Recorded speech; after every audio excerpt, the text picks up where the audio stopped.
Facebook, family, and friends. I wanted to share a little bit of an incident that happened yesterday that I feel like needs to be shared. I had placed a Walmart order online because since COVID, that's pretty much how we do our shopping. Like, it's very hard to manage Lukas inside stores, whether we go to Walmart or Home Depot.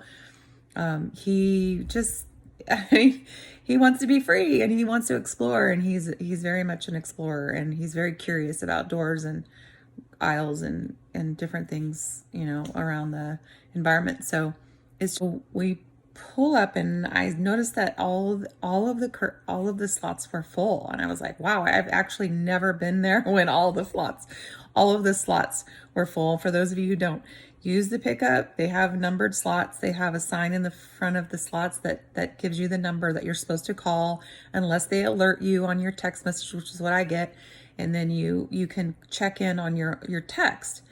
And I sat there, and it was 3:50. My order should have been done at 4. And remember, I ordered it at like 10 o'clock that morning. It's like a $200 order because I haven't shopped in a while.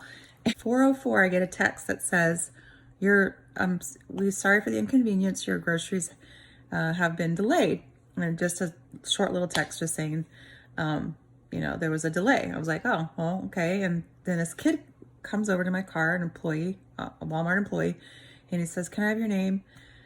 I said, sure. And he goes, what time is your order supposed to be ready? 4 o'clock. I said, I just got a text. It's 10 after 4 now. So I assume you're running a little late. Looks like you're busy. He said, yeah. But I said, okay, so when any of those cars are gone, do I move up to those slots? Oh, no. Okay. So I stay here. And it's like, yeah. So 20 minutes goes by, half hour goes by, hour goes by. I see several cars have left out of the slots.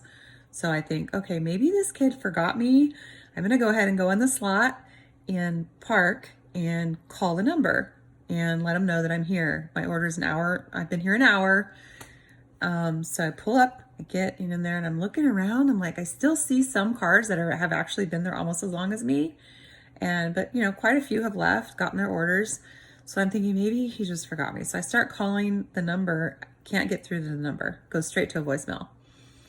And I'm thinking, I haven't got a text. Nobody's come back to my car. Can't get through the number. How am I supposed to get my groceries? I open the door, and okay, keep in mind, Lukas has been in the car with me for an hour. Being very good, mind you, but he's starting to get super agitated, screaming, grabbing me, yelling. And so I opened the door and I said, excuse me. I said, I've been here an hour. I go, what's going on? And comes over, and I said, I can't get through the phone. I go, I haven't got another text. Someone came to my car an hour ago. What's happening? Oh, well, we're just really backed up. And I said, I can see that, but like, nobody's come to my car. Nobody's said anything. Nobody's called me. Nobody's texted me. And he said, I know. Okay, let me go check. So he leaves, doesn't ask me my name. He just leaves. I'm like, how's he supposed to know about my order? So then a girl comes over to my car, and I said to her, and at this point, I'm getting agitated because Lukas is like literally pulling my hair. And I go, what is going on? She goes, oh, I know. We have had people call in sick. We're short-staffed. I said, okay, well, I see 4 of you. So that's really the most I've ever seen before. I go, and I understand people call sick. I go, but where's your manager? Like, why aren't they coming out here telling people what's happening? I go, this is really crazy. I said, I have an autistic son, and that's the reason I don't go in the store. So I'm here legitimately without any recourse. I don't have another option to get groceries at this point, and I've sat here an hour. So where's my order? Let me go get my manager. Okay, great. Let me just talk to them, see what's going on. Gentleman comes out and already has an attitude with me. Doesn't even open his mouth, and I said, hi. He goes, I understand that you're frustrated with the order. And I said, yeah, I've been here an hour. I go, what's happening? Well, we've had some people call sick because of COVID. Okay. And we've been backed up since Thursday, ma'am. You've been backed up since Thursday. It's Monday. You're still taking orders? I said, okay, well, that aside, the fact that you shouldn't be taking orders anymore if you've been backed up since Thursday, let's focus on the fact that nobody has told me what's going on. I have not gotten any phone calls. I have not gotten any text alerts. Nobody's come to my car. Well, we can't call everyone, ma'am. Okay, I'm not asking you to call everyone. There's 10 slots out here. There's 10 cars. 10. If we've all been sitting here for more than an hour, I don't think 10 people is too much for someone in that store to come out and talk to or call or text, whatever, however you want to do it. But to get a random text at 4:04 when my order should have been ready at 4, when I got here at 3:50, and to not have any communication until 5:10, that's not very good customer service. I said, I don't want to get frustrated or angry with you. I said, I can tell you seem like you're frustrated, but I'm the one that's been sitting here for an hour with my son. And as I was talking to him, Lucas started choking me, grabbing my throat, scratching my face, pulling my hair. And this guy's just standing there with an attitude still. I get you have people calling sick, you're delayed, whatever. What are my options right now? Well, you can wait for another hour because it doesn't look like it's even halfway complete. Okay, so my order isn't even halfway complete. I ordered it at 10. It's 4. Yes, ma'am, I told you. I've already told you that we're backed up since Thursday. Okay, what do you suggest I do? I just told you, you can wait another hour or 2, or you can go home. Well, I live 30 miles away. This is the closest Walmart to me. The reason that I do this is because I have an autistic child that I can't take into the store, not only because you have a mandate for masks and he won't wear one, but because he runs around the store and people freak out. So what are my options? I don't know what to tell you. I've already told you what's happening. We came home without our groceries. Now, I did call corporate, or I don't know, it's an 800 number for pickup and delivery. And I talked to them. I talked to one guy who was very shocked and appalled and told me that he would have someone call me. I'm not complaining about Walmart. I've had good experiences with Walmart. I really have. I appreciate the fact that they have that service. You know, a lot of places do have curbside service now, which is very beneficial for someone like me. And it wasn't so before COVID. So I do appreciate it because I'll keep doing it. It is hard taking Lucas in the store. It's not about the masks. It's about him not caring if he has to have a mask on or not, and everybody else freaking out that he's standing next to him and walking up to him and grabbing him and walking down aisles randomly, completely not respecting social distancing. So for me, it's a benefit to have the pickup and delivery and curbside assistance. But to have a rude employee come out when I've been sitting there for an hour is unacceptable. And to watch this child choking me and scratching me and still be non-compassionate and unempathetic. I've been in the food industry. I've been in retail. I've been in customer service. I've done a lot of different things where I've worked with people, not in these circumstances, of course, but I just feel like this is not the time to have attitudes with customers. And it's certainly not the time to have attitudes with people when their situation is like mine. I really wanted to make this video because I just think that, I don't think people understand how hard it is. And it's not just me, it's Lucas. His world has been completely turned upside down. And I've said this before in some of my posts, even toddlers or 3-year-olds or 4-year-olds can contemplate or comprehend that, oh, people are sick, we have to wear masks, or, we can't go to school or whatever. But, kids like Lucas, they're never going to understand that. They're not going to put 2 and 2 together. They're not going to get it. He's accepted it, I think, now because I've been able to find other ways to entertain him or recreations and we have been able to spend time with people anyway.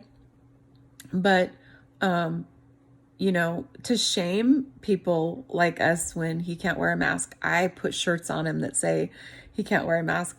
To do that is, come on, like really. I don't go out and scream and yell, and I don't try to force people to believe what I believe. I speak my mind now more than ever on Facebook. I share my thoughts. I follow scientists. I listen to doctors. I believe there's more fear than there is a virus. I believe that people have been sick. I believe I had it back in January. I don't know that, but I know that people have gotten sick. I know that people have died. I also know people that have committed suicide because they couldn't handle the way that our world is right now. And so to say that I'm not sympathetic is wrong. I am. But I also see what it's doing to our society. And I see the people that are in positions of power that are using this to their advantage. I believe in a God. I believe that he has created provision, and he has brought me through things that I don't believe I would have ever been able to get through had I not had the faith in him that I do. And I still believe that. I still believe that because he's been so faithful, he'll continue to be faithful, and he'll continue to give me courage, and he'll continue to give Lukas peace, through his pain. He'll continue to give him comfort through his pain. He'll continue to give him awareness and understanding that I don't even have. But for people to do some of the things that they're doing, and say some of the things that they're saying, and get so irate and angry, even on Facebook, when I just post on my own page something up, an opinion that I have, and just get so mad. I see people that are actually losing their minds. They're losing their minds over something that they don't even know is really factually true. And I can say that because I have seen people change their minds after they've done some research. So I just want people to understand, like, this isn't about just a single mom with a disabled child.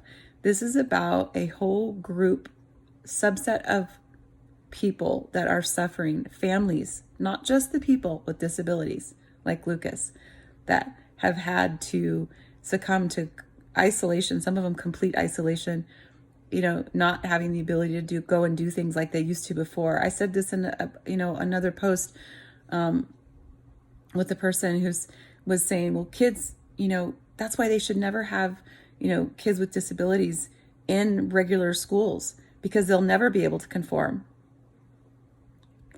Yes, they will. And they'll thrive. And some of those kids that have the disabilities on the spectrum, delayed, actually have more abilities intellectually than the typical children. They can offer more to our society. They can offer more of their genius, of their savant mindset. They can offer compassion that most people today obviously don't have. We have got to step up, and we've got to start realizing that all of these decades and years of fighting for our rights, and all of these legislation and all of these laws that have been put in place to give equal access. We have this huge